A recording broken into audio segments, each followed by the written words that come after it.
Hi guys, welcome back to Estate Agency Mastery with me, Chris Butler. Now, I am super excited today to be joined by Clare Yates. Claire and I spent some meaningful time together on a charity walk a couple of years back, and she blew my mind with her professionalism, her stories, and genuine passion for wanting to better the industry. So, Claire, I've wanted to get you on for a while.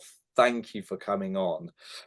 You know the score, 15 or 20 minutes. If you're an agent in Birmingham, Belfast, Bognor Regis, what 3 tips have you got for us that we can go and implement into our business tomorrow? Hit me. Okay, so first of all, thank you for asking me, Chris. It's a real privilege to be here. Genuinely, thank you for having us. Having us? Um, Thank you for being on. There we go. you can tell we haven't I'm rehearsed this. nervous. I'm nervous you're that good. So first thing, evaluation is actually a meeting of two strangers, and in the process of, you've probably got about 45 minutes to an hour to win their confidence and their trust, so that they'll hand over their front door key and their burglar alarm code, and to trust you to choose the strangers that they'll invite into and be walked around their house. And that is a big ask. So stop talking about selling houses and talk about selling trust. What do they need to know in order to trust you with that job? And everything that you do pre-listing or at the appointment and afterwards should be with the intention of building that trust and confidence in you and your business. I love that. So the two things I've always pushed are the number one reason someone picks an agent, and the number one reason someone doesn't pick an agent is trust. And for me, if I'm going on a valuation appointment, listing appointment, MA, whatever you want to call it, my view is you win it before you even get through the front door with a world-class pre-listing process, foundationally built on trust. So how do you do that then, Claire? Well, the funny thing is that I did a huge piece of work with an agent where we did post-valuation follow-up, and it wasn't the valuer that did it, we did it. And we found out that fundamentally, if you make an appointment with somebody and you're late, then you have immediately broken the promise. Yeah, And you have said that your time is more important than theirs. So if you're going to build trust, it's quite simple. Do what you say you're going to do when you say you're going to do it. Make the calls that you promise to make, send the email that you promise to send, and turn up on time. Quite simple. yeah. Do you know, we sold a house recently, and I thought I'll get some of the local agents round and see what their pre-valuation process was. And the pre-valuation process for most of them was on the day asking if we could move the appointment. There you go. It was crazy, absolutely crazy. And when they turned up, they didn't know what my wife or I did. Uh, it was just right move stats, and this is what your property's worth, which was crazy. And like you say, from a trust point of view, did I want to give my burglar alarm code away? No. No, absolutely not. And it is such a simple thing to do. So yeah, do what you say you're going to do when you said you're going to do it. Okay, fine. Do you have any hints or tips for a pre-val process or call, or one golden nugget that you teach out? So absolutely involve the person who booked the appointment. If you haven't booked your own appointment to go out, then talk to the person who booked it. They have probably got lots of stuff still in their head that Mm, isn't on the system, which I love yeah, the system. So talk to them a little bit about what they got from the client. Try and find out as well whether there are other appointments that you need to work around. It's nothing worse than seeing another agent on driving up while you're still in the room. But yeah, I think it's just about teamwork makes the dream work. They bought into the person who booked the appointment for them, not you. yeah. So try and work with them and get them to call ahead and say, Chris is on his way, really looking forward to meeting you. And just try and get any questions out the way early so you can prepare for them. Nice. Will bring me on to my next tip.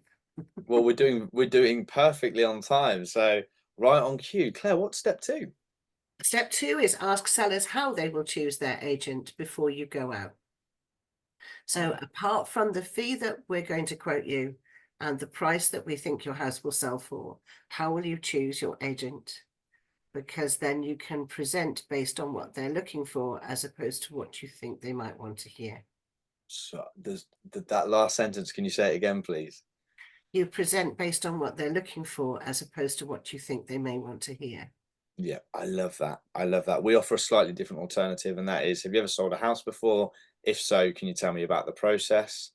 No, no, no, no, no. Okay, and what 3 things are you looking for in your agent?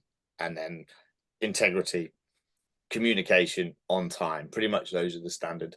And then when you come and pitch, you're tailoring your approach, which you can do. You're doing it with integrity, saying, here's the things that we offer in our value proposition that link very heavily to what they're looking for. I love it. I really, really love it. Okay, fine. Why does that work though? Surely if you've got a world-class presentation, you don't need to know what they're looking for, because you're always going to win if you're the number one agent in the area and you can show stats and everything else. You've just said it. World-class presentation. You talk and I have to listen to you. Yeah. Half of it isn't going to matter to me because you've got a one-size-fits-all presentation that you think will knock the socks off everybody you meet. But each person you meet is an individual. And I've moved house 7 times. Half of what you have in your presentation, I've heard it all before. Really sorry. Your stats are great. You may be speaking to somebody that actually really does know the property market, because you yourself have just called people round.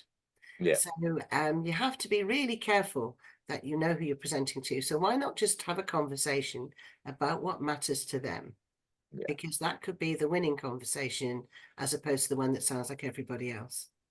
It's so true. One of my old business partners, she incredible story, and I think I shared it with you actually on our walk. But for the point we're pushing on here, there's a book she recommended to me called Asking Great Questions, and her aim was to only speak 10% of the time and ask such detailed questions that, again, it would be, this person genuinely cares. They're not telling me how great they are.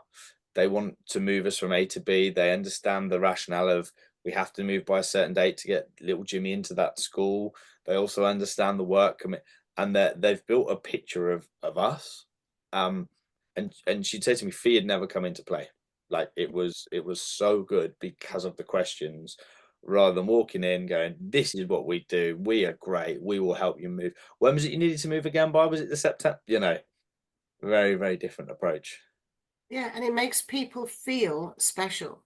You Yeah. know, you are serving them. You're not doing them a favor, you're actually serving them, and you have to make them feel that they're in great hands.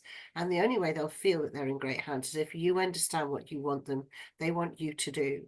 And to give you an example of where those questions would have come in, my mother-in-law was moving because she was having a knee operation and she had a house with lots of steps, and she knew her convalescence would be absolutely excruciating unless she got into her bungalow. And nobody asked her that. They just thought old lady, retirement, downsizing. Nobody checked what her timescales were. And as the operation for the knee operation got closer and closer and closer, I started to scream at people and say, she needs to move and she needs to move now. And they went, what's the rush? Mm. So it's such a simple, simple thing, but just asking people that kind of detail, it matters. Yeah, it's so true. One this slightly different, but I want to throw it out here. One of the things we're doing at the estate agency, and we did it in my previous world, we're just getting it set up now, is every time you book a valuation in, a video goes out of you. So you're building that rapport, they know who you are. So it's not, are you Chris, Richard, or Steve or Mo, whoever, it's that you know who they are. But the whole video says, hey, listen, I could tell you about, X, Y, and Z on Rightmove. I could tell you about how long I've been doing, but actually it's all about you and the journey of moving you to A to B, and whether it's using individual and use your family. And that is the most important thing in the transaction. It's a 30-second video. I really look forward to seeing you next week. Thank you for consideration. So again, when you turn up, it's indirectly, you've said, I'm great, I'm great, I'm great, but said, I really want to focus on you. And that sets the tonality for the rest. And again, for me, if you've done a world class, not presentation, pre-evaluation call where you've got all the, so when is it you're looking to move by? Oh, okay, you've done all that hard work. You can spend the whole time building rapport and trust. Yeah, So absolutely. good. So Absolutely. good.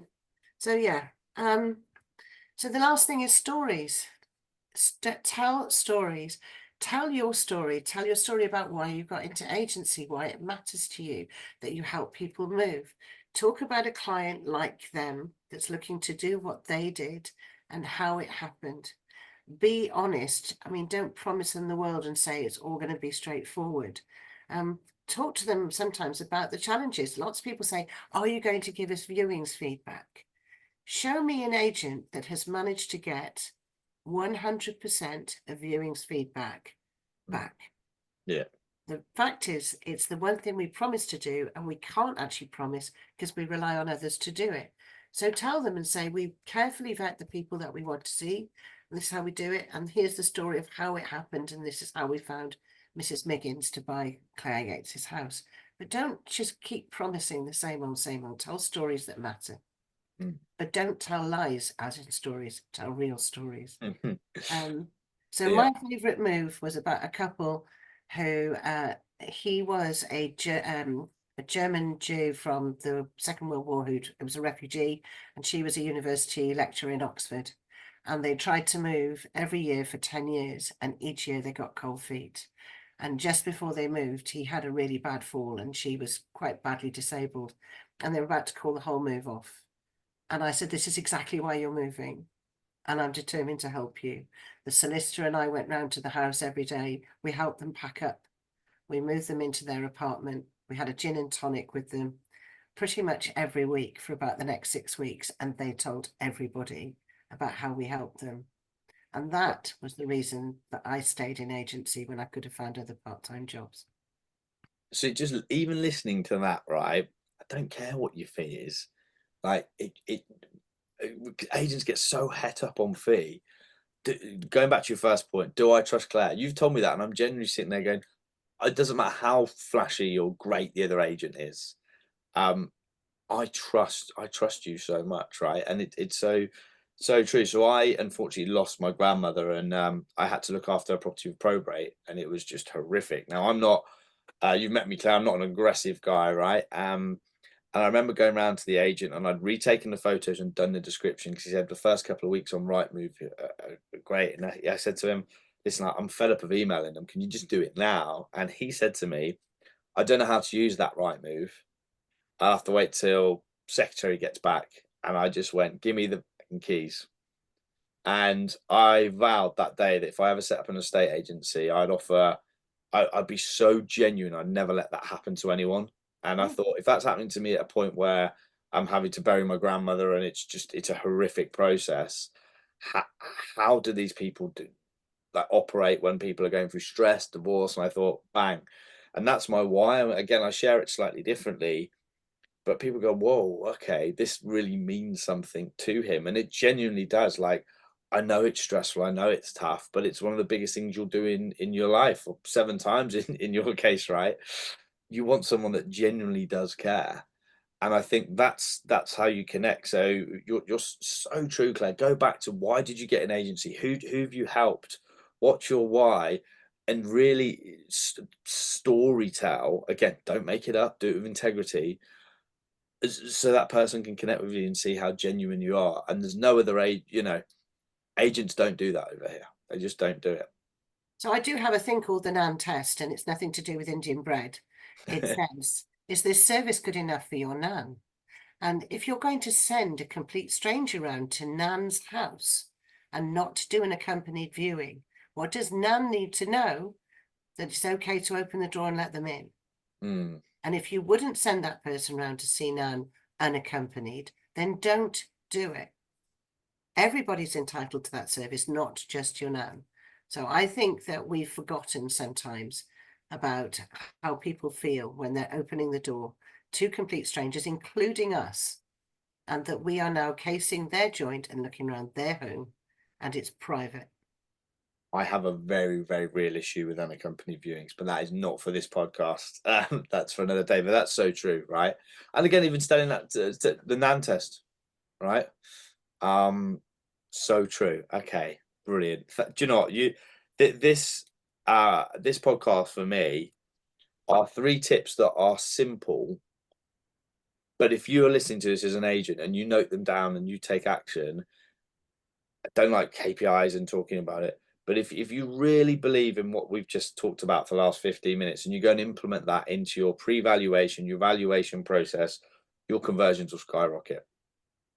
They really, really will. And I know you teach this out up and down the country, so thank you, Claire. I want to curveball you. I know you said you listened to a few of the podcasts. So I'm gonna give you one curveball. If you could give any tip to any agent on absolutely any subject, what would it be? Okay, no, I wasn't expecting that. Hmm. I would always ask people why they bought their home.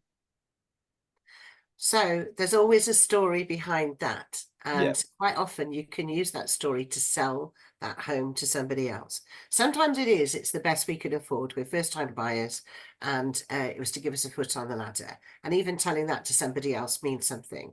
But if you find out we loved the view, we loved the pretty garden and being able to have breakfast, or we particularly we loved the fact it was down a quiet cul-de-sac, whatever it is that they bought the house for, it means also that you can talk about it and go, wow, I can see why you love this garden. I can see why you love this kitchen. This is perfect. Or what a great first time purchase. It's those stories. Or my nan lived here. yeah, And I always loved coming here as a kid. And when she passed away, I decided there was nowhere I'd love to live more than here. yeah. Everybody's got a reason why they are where they are and why they want to be somewhere else. And your mission as an agent is not just to find out why they're here, but why they want to go somewhere else and how you can help them. I love that. And one of the things we'll do with the why they're here, or if it's not a great story, like you say, because it's all we could afford, what's your favorite memory? And we ask both of those, and then we actually put it in the description. So Yeah. it's not, we are delighted to offer this stunning four bed. The vendor comments that this is the most magical sunset you'll receive every morning, or whatever, right? You make it emotional. So thank you, Claire. It's been an absolute privilege having you on. Um, this episode, I'm sure, is going to have lots of views, and I've got lots of show notes. But thank you so much. Thank you very much. Cheers.